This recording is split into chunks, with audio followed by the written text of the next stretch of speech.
Bismillahirrahmanirrahim. Assalamualaikum warahmatullahi wabarakatuh. Alhamdulillahi rabbil alamin. Allahumma fasalli wa sallim ala sayyidina Muhammadin wa ala alihi wa sahbihi ajma'in. Amma ba'du. Mari kita lanjutkan pelajaran kita. Ini kayaknya detik-detik terakhir ya. Mudah-mudahan bisa khatam kita hari ini. Ya, silakan dibaca pelajaran kita. Yang pertama salat, baik salat fardu atau salat sunnah. Begitu juga sujud syukur dan sujud tilawah, juga khutbah Jumat dan salat jenazah. Baik, pada pertemuan yang lalu kita membahas bahwa ada hadas besar dan ada hadas kecil. Hadas besar adalah sesuatu yang mewajibkan seseorang untuk mandi janabah atau mandi junub. Hadas kecil adalah sesuatu yang mewajibkan orang untuk berwudu. Jadi kalau orang mau sholat mesti berwudu. Nah, jadi itu yang disebut hadas kecil dan hadas besar. Kalau orang itu tidak berwudu, apalagi dia tidak mandi junub habis berhubungan badan umpama, atau perempuan yang sedang haid, sedang nifas, atau selesai haid, selesai nifas tapi belum mandi junub, apa yang dilarang bagi mereka semua itu? Yang pertama yang dilarang bagi orang yang berhadas kecil apalagi berhadas besar adalah sholat. Baik sholat wajib ataupun sholat sunnah, baik sholat jamaah ataupun sholat sendiri, baik fardu kifayah ataupun fardu ain, ataupun sujud tilawah ataupun sujud syukur, maka semua itu dilarang bagi orang yang berhadas kecil apalagi orang yang berhadas besar. Kayaknya sudah kita bahas ini ya. Belum? Sudah ya? Baik, lanjut. Kedua tawaf, Baik. baik tawaf fardu atau tawaf sunnah. Yang kedua tawaf. Nah, ini orang yang berumrah atau yang berhaji pada saat melakukan tawaf, ada tawaf fardu seperti tawaf ifadah ya, setelah wukuf di Arafah itu boleh langsung tawaf ifadah, maka ini disebut tawaf rukun atau tawaf fardu, wajib berwudu. Ataupun tawaf wajib seperti tawaf tawaf wada, ataupun tawaf sunnah ya tawaf biasa. Orang mau datang ke Masjid Haram paman, kepingin tawaf ya tawaf saja 7 kali putaran. Intinya apapun yang kita lakukan pada saat kita mengitari Ka'bah sebanyak 7 kali yang dinamakan tawaf, maka kita wajib semuanya untuk berwudu, artinya bersih daripada hadas kecil dan juga bersih daripada hadas besar. Banyak kalau orang tawaf, ketika tawaf tiba-tiba dia naudzubillah min dzalik, nasallallahu alaihi wal afiyah, kentut umpama, maka batalah tawafnya. Berwudu dia, keluar atau cari tempat air wudu, kemudian dia sambung kembali. Kalau tadi umpama putaran ketiga dia batal, maka dia keluar, kemudian di mana dia batal tadi putaran ketiga, di situ dia nyambung lagi. Nah, itu begitu tuh tawaf. Ala kulli hal. Kemudian lanjut. Yang ketiga, menyentuh Al-Quran walaupun dengan lembaran atau kaligrafi yang bertulisan ayat-ayat Al-Quran. Menyentuh Al-Quran, ini menyentuh namanya, ya, menyentuh.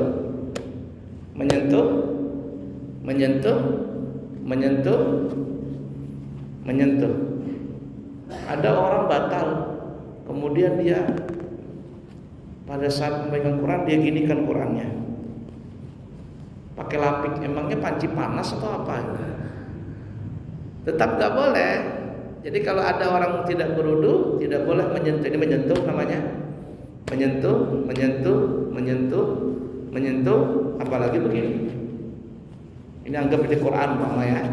Anggap ini Quran. Maka tidak boleh yang namanya menyentuh Al-Quran. Baik Quran utuh ataupun Quran lembaran-lembaran, termasuk kaligrafi. Mana kaligrafi di sini? Ada kaligrafi? Nah, ada kaligrafi umpama tulisan kaligrafi ayat kursi atau surah Al-Ikhlas, kita tidak boleh menyentuh kaligrafi itu kalau kita tidak berwudu. HP umpama, HP kita buka aplikasi Quran, tiba-tiba ketika kita buka aplikasi Quran keluarlah dia di layarnya itu tulisan Al-Quran. Kita tidak boleh menyentuh HP tersebut kalau kita belum berwudu. La yamassuhu illal mutahharun. Tidak boleh menyentuh Al-Quran kecuali orang yang bersuci. Mudah dipaham kira-kira? Baik, ingatin ya, tidak boleh menyentuh Al-Quran. Lanjut. Keempat, membawa Al-Quran. Membawa Al-Quran. Kalau tadi menyentuh, membawa lebih parah lagi. Ya, kalau tadi ini menyentuh namanya, ini menyentuh. Kalau membawa, ini membawa,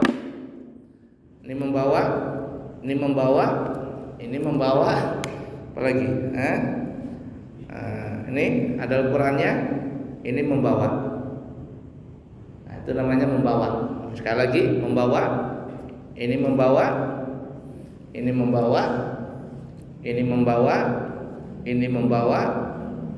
apalagi? Nah, kalau maksud membawa itu Al-Qurannya terangkat, baik langsung bersentuhan dengan badannya dia atau tidak bersentuhan dengan badannya dia, seperti umpama Al-Qurannya ada dalam tas.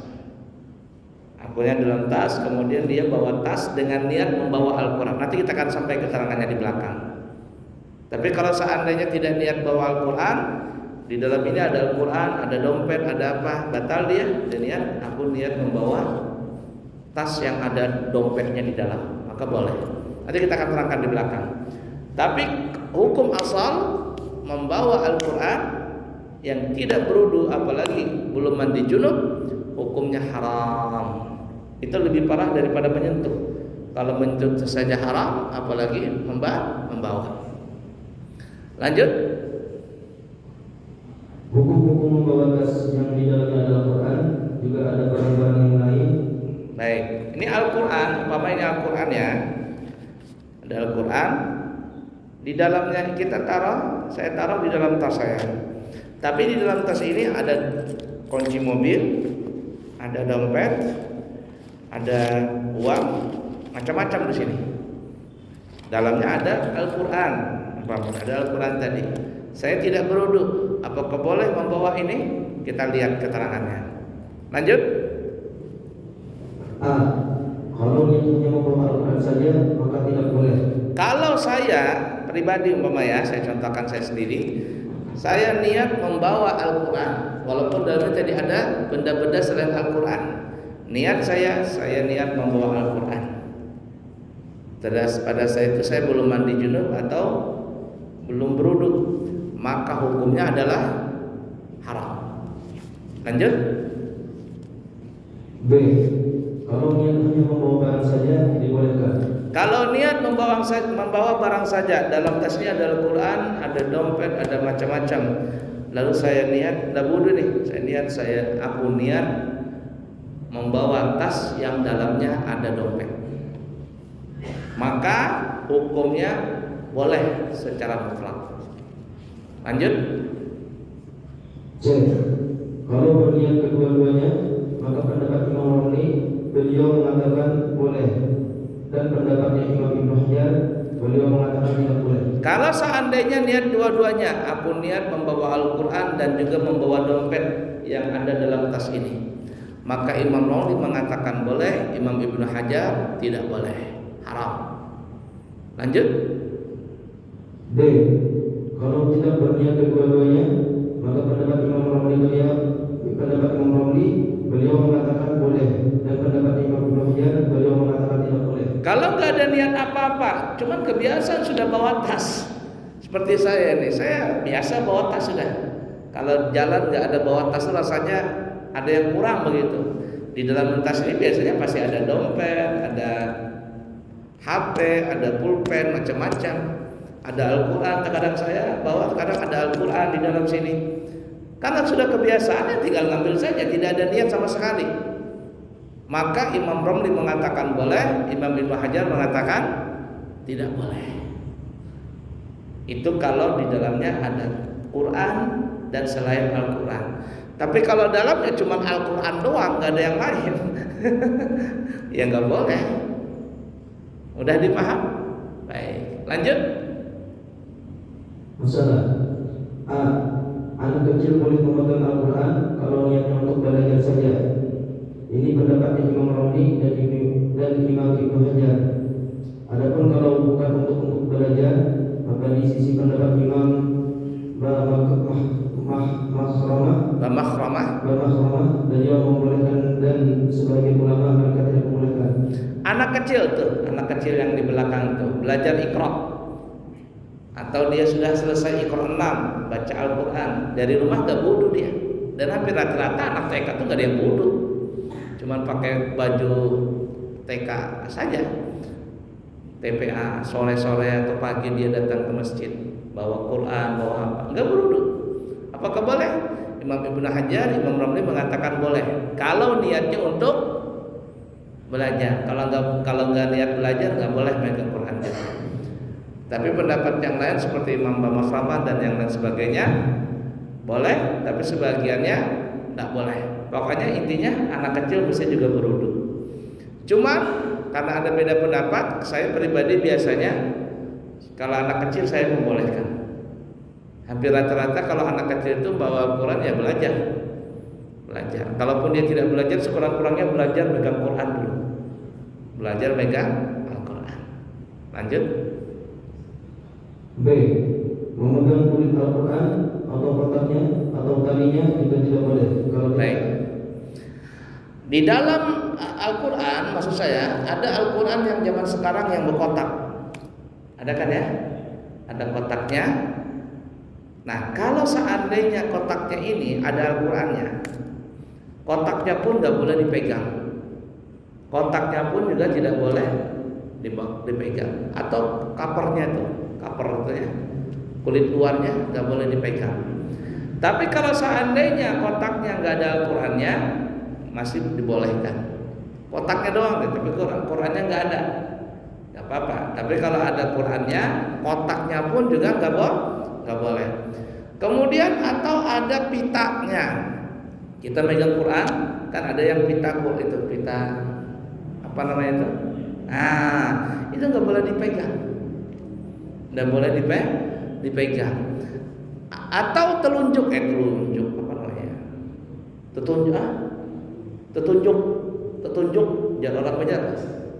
Tetunjuk kah? Tetunjuk itu terbuat dari bambu, tapi di situ ada tulisan Rabbi shrah li sadri wa yassir li amri wahlul 'uqdatam min lisani yafqahu qawli. Itu enggak boleh tetunjuk itu dipegang. Kenapa? Karena ada tulisan Al-Qur'annya. Tapi kalau tetunjuk yang sekarang yang plastik, yang tajam gitu ya, itu enggak ada masalah. Intinya kalau ada tulisan Al-Quran, mau di kertas, mau di apa saja, tidak boleh dipegang kalau tidak berwudu dan tidak mandi junub. Ya, atau tidak ada Qurannya, cuman dia berkaitan dengan Quran, seperti pita untuk mengasih tanda di Al-Quran, itu nggak boleh dipegang. Pembatas itu nggak boleh dipegang, covernya nggak boleh, kotaknya, jikalau di dalam kotak itu ada Al-Quran. Baik, lanjut. Kalau tidak dalam keadaan bersuci. C.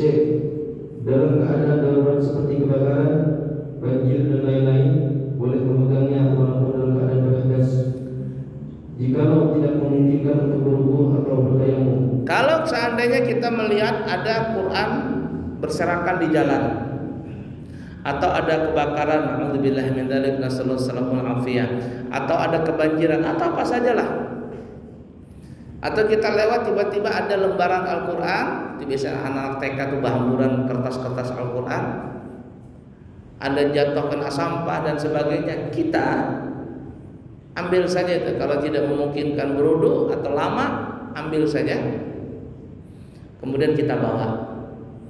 Nah, kemudian kalau seandainya lembaran tadi atau tulisan tadi tidak bisa lagi dimanfaatkan atau susah dan sebagainya, maka boleh dibakar. Dibakar itu bukan niat menghina, tetapi niat untuk memuliakan. Di mana dalilnya? Sayyidina Utsman ibn Affan ketika beliau di zaman beliau mengumpulkan Al-Quran, dikumpulkan para sahabat untuk menjadikan satu tulisan, makanya di Al-Quran itu kayak itu Rasan Utsmani, tulisan bentuk Sayyidina Utsman. Karena di zaman Sayyidina Utsman itu sudah para sahabat kumpul dan hadisnya mutawatir. Artinya mutawatirnya yang meriwayatkan hadis tentang Al-Quran ini banyak sekali perawinya. Makanya tidak ada keraguan tentang tulisan Al-Quran itu. Tulisan Al-Quran yang sampai sekarang ini itu sama dengan tulisan yang ada zaman dulu. Dari zaman Nabi sampai ke Utsman disempurnakan. Sayyidina Umar ada titik, ada baris. Sebelumnya nggak ada titik, nggak ada baris. Nah itu disempurnakan. Nah kemudian Quran-Quran yang berceceran dan sebagainya dikumpulkan lalu dibakar oleh Sayyidina Utsman supaya seluruh dunia itu hanya ada satu tulisan Al-Quran bentuknya, sehingga tidak boleh dirubah-rubah. Al-Quran itu hebat, itu salah satu karamah daripada mukjizat Nabi kita Muhammad. Apabila ada satu huruf saja berubah, titiknya saja berubah, ribut seluruh dunia. Bacanya a'udzubillahi minasyaitonirrajim, kan rajim itu ya, jimnya gak ada titiknya, berubah sudah a'udzubillahi minasyaitonirrahim. Rahim apanya? Penyayang. Rajim laknat. Masa setan yang maha pengasih? Ya, tidak bisa. Ar-Rahmanir Rahim. Kalau dia baca Ar-Rahmanir Rajim, oh heboh seluruh dunia. Titiknya saja itu. Nah, itu salah satu mukjizat Nabi. Al-Quran itu terpelihara tentang keasliannya. Kalau ada satu saja orang yang kepingin berubah Al-Quran, akan ribut seluruh dunia. Pasti itu. Pasti. Nah, jadi seperti itu. Nah, jadi membakar Al-Quran yang berceceran tadi yang tidak bisa dimanfaatkan lagi. Jadi orang Banjar Quran buruk dibaca nggak bisa, ditaruh sembarangan, mengutulahani, maka dibakar. Bukan untuk menghina, tetapi untuk memuliakan Al-Quran. Kenapa? Karena kalau seandainya tidak dibakar, nanti akan tercecer kemana-mana, lebih hina lagi. Nah, sebagaimana Sayyidina Utsman membakar Al-Quran yang di zaman itu berceceran. Mudah dipaham kira-kira? Baik, lanjut. D.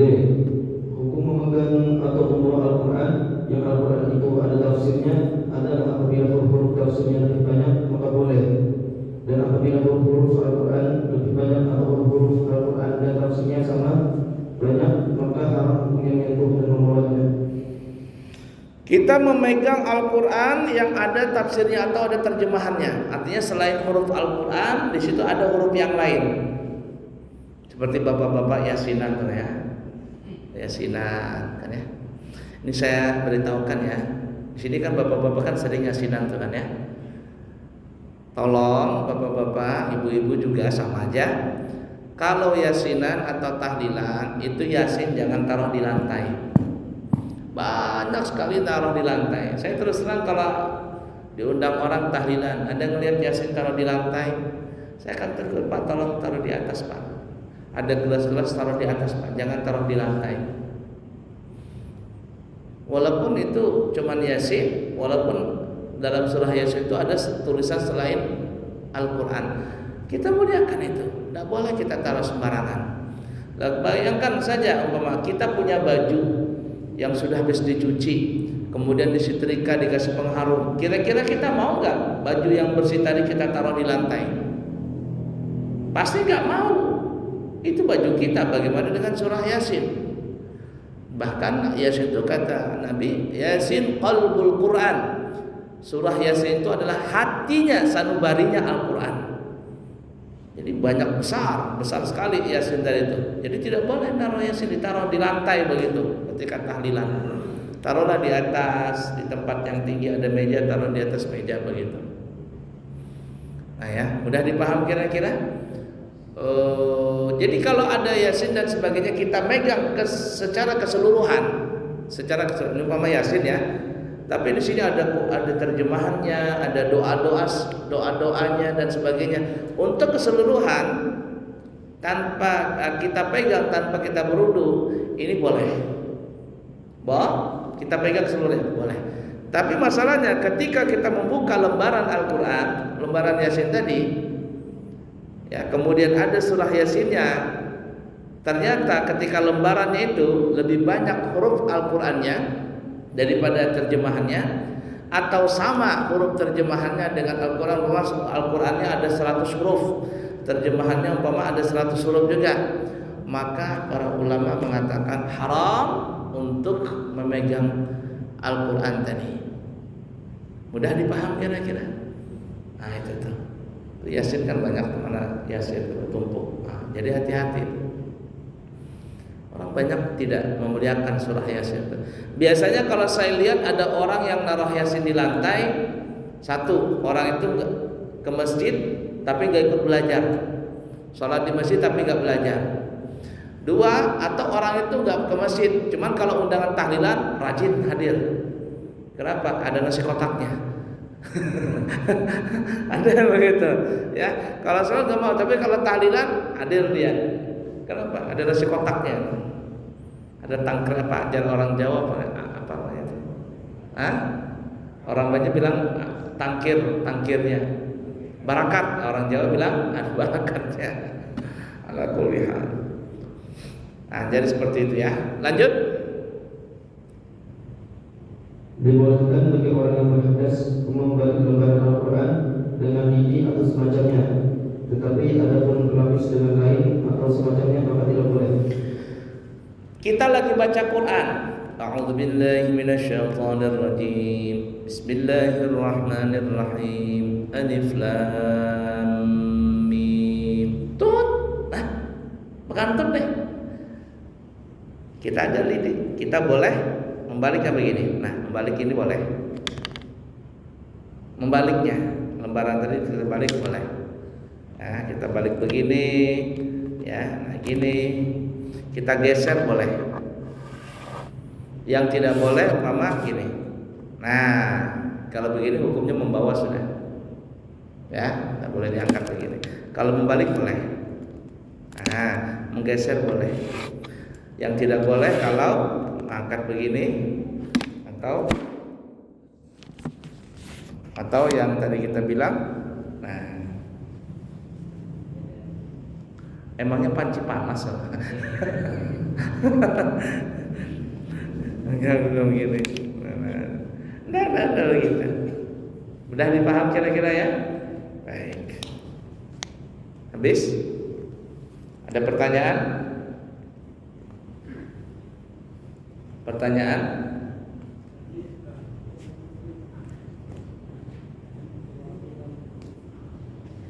Silakan.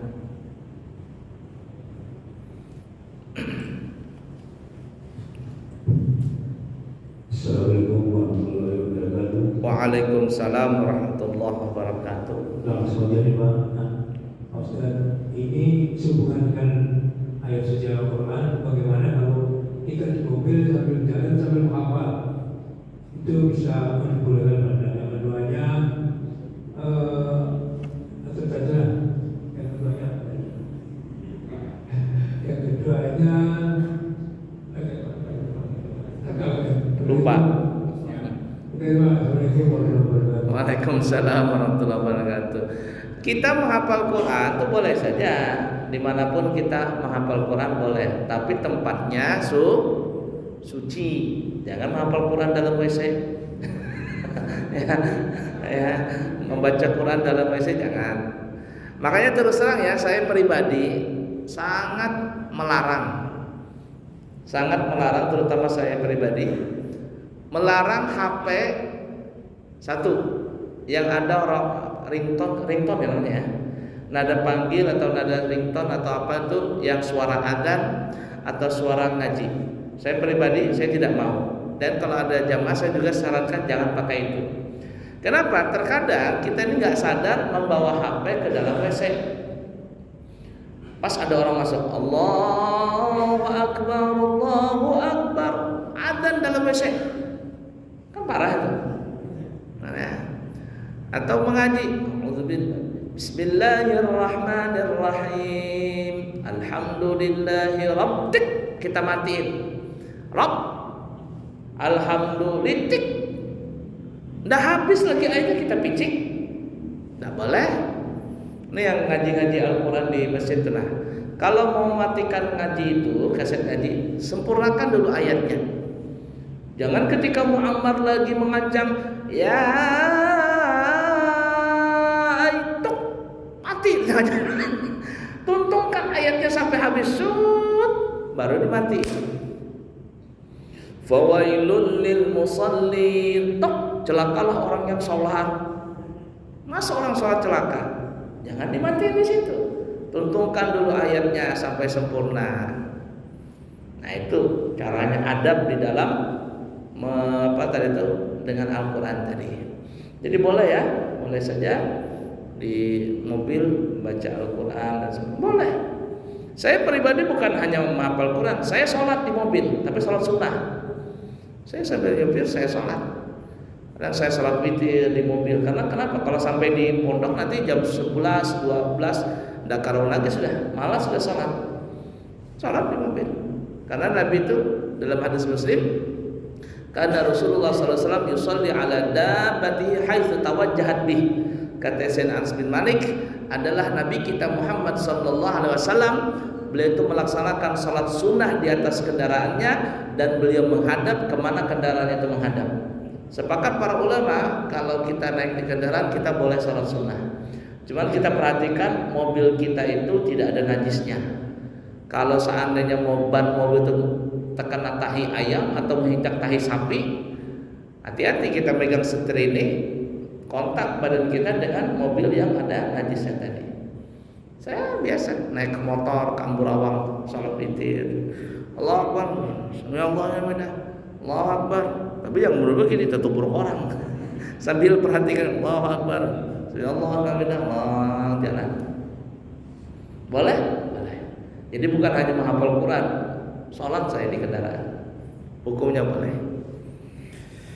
Baik, cukup dulu ya. InsyaAllah nanti kita sambung lagi setelah Ramadan. Nah, ternyata ada khatam kita kitabnya ya. InsyaAllah nanti kita sambung lagi setelah Ramadan. Sekali lagi kami undang kepada para jemaah. Saya mau lihat Al-Ansar ada nggak nanti hari Ahad nanti ya. Bawalah mobil, kendaraan, rombongan ke sana. Jam 8 dimulai sampai jam 11 InsyaAllah selesai. Kemudian siapa yang mau berumrah plus Turki, ada dana yang harganya 31.500.000 keberangkatan bulan September. Itu Muharram, bulan Safar atau bulan Rabiul Awal. Cuman uang yang masuk 20 juta, mesti 20 juta akhir daripada bulan Maret ini. Itu promonya. Baik, cukup sekian, semoga ada manfaatnya. Saya minta maaf, saya harus jalan karena habis ini ada kegiatan di kilo 50 ya. Yang baik dari Allah, yang buruk dari pribadi. Subhanakallahumma wa bihamdika asyhadu an la ilaha illa anta astaghfiruka wa atubu ilaik. Wa akhiru kalam, assalamualaikum warahmatullahi wabarakatuh. Alhamdulillahi rabbil alamin. Allahumma salli wa sallim ala sayyidina Muhammad wa ala ali sayyidina Muhammad. Allahumma inna nasta'udika hadhihi al-ma'lumat ma ta'allamna min ulumiddin fa'arji'ha ilayna kullama nahtaj ilayha waj'alna min al-'amilin bima 'allamtana. Wa sallallahu ala sayyidina Muhammadin wa ala alihi wa sahbihi wasallam. Walhamdulillahi rabbil alamin. Taqabbalallahu minkum.